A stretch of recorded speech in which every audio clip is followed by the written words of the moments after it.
আমরা আমাদের চারপাশের বিশ্বকে কিভাবে দেখি বা বুঝি এর অনেকটাই কিন্তু নির্ভর করে আমরা কি পড়ছি, কি শুনছি আর কি দেখছি তার উপর। আজ আমরা ঠিক সেই জগৎটাতেই ডুব দেব, গণমাধ্যমের জগৎ। আর দেখব এটা কিভাবে আমাদের জীবনকে প্রতি মুহূর্তে রূপ দিচ্ছে। চলুন এই বিষয়টা একটু গভীরে গিয়ে দেখা যাক।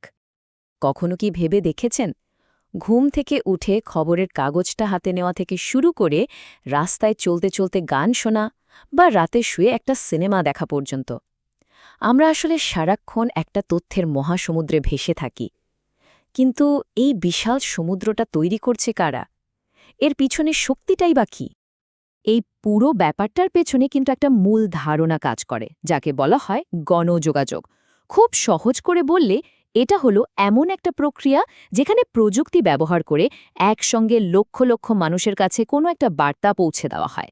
এটাই হলো সেই ইঞ্জিন যা তথ্যের এই বিশাল সমুদ্রকে সবসময় সচল রাখে। আচ্ছা, তাহলে এই যে গণমাধ্যম, এর আসল কাজটা কি?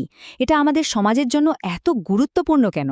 চলুন এর প্রধান কাজগুলোকে আমরা ৩টে ভাগে ভাগ করে বোঝার চেষ্টা করি। দেখুন, সহজ করে বললে গণমাধ্যমের কাজ মূলত ৩টে। প্রথমত, এটা আমাদের তথ্য দিয়ে অবহিত করে। দ্বিতীয়ত, আমাদের চিন্তাভাবনাকে প্রভাবিত করে। আর তৃতীয়ত, এটা আমাদের সবাইকে একে অপরের সাথে এবং পুরো বিশ্বের সাথে সংযুক্ত করে। এই ৩টি হল গণমাধ্যমের মূল ভিত্তি। প্রথমেই আসি অবহিত করার বিষয়, মানে আমাদের জানানো। যেমন ধরুন, প্রতিদিনের খবর বা আবহাওয়ার পূর্বাভাস, কোনো প্রাকৃতিক দুর্যোগের আগে জরুরি সতর্কতা, এই সব কিছুই তো আমরা মিডিয়ার মাধ্যমে পাই। শুধু তাই না, বিভিন্ন শিক্ষামূলক অনুষ্ঠানও আমাদের জ্ঞান বাড়াতে সাহায্য করে। এর ফলে আমরা আমাদের চারপাশের জগৎ সম্পর্কে আপ টু ডেট থাকি। এবার আসা যাক দ্বিতীয় আর সম্ভবত সবচেয়ে শক্তিশালী ভূমিকাটার দিকে, প্রভাবিত করা। দেখুন, মিডিয়া কিন্তু শুধু তথ্য দেয় না, বরং কোন তথ্যটা আমাদের জন্য গুরুত্বপূর্ণ সেটাও ঠিক করে দেয়। একে বলা হয় এজেন্ডা সেটিং। ধরুন, মিডিয়া যখন লাগাতার একটা বিষয়, যেমন পরিবেশ দূষণ বা নারী নিরাপত্তা নিয়ে কথা বলতে থাকে, তখন সেই বিষয়টা আমাদের সবার আলোচনার কেন্দ্রে চলে আসে। এভাবেই তথ্য থেকে সচেতনতা তৈরি হয়, আর সেই সচেতনতা থেকেই কিন্তু সমাজে বড় বড় পরিবর্তন আসে। এই কথাটা কিন্তু গণমাধ্যমের ক্ষমতার একেবারে আসল জায়গাটা দেখিয়ে দেয়। জনমতকে একটা সঠিক দিকে চালিত করার যে ক্ষমতা, সেটা যে কোনো সমাজের উন্নতির জন্য খুব দরকারি। যখন মিডিয়া দায়িত্ব নিয়ে কাজ করে, তখন এটা যেমন স্বাস্থ্য সচেতনতা বাড়াতে পারে, তেমনি দুর্নীতির বিরুদ্ধে মানুষকে এক করতে পারে, আবার গণতান্ত্রিক প্রক্রিয়াকেও আরও শক্তিশালী করতে পারে। এর শক্তিটা এখানেই যে এটা শুধু তথ্য দেয় না, আমাদের ভাবতে শেখায় এবং একসঙ্গে কোনো পদক্ষেপ নিতে উৎসাহ দেয়। আর সবশেষে মিডিয়ার তৃতীয় বড় কাজটা হল আমাদের সবাইকে জুড়ে রাখা। কিভাবে জুড়ে রাখে? ধরুন, বিনোদনের মাধ্যমে আমরা সবাই মিলে একটা আনন্দ ভাগ করে নিই।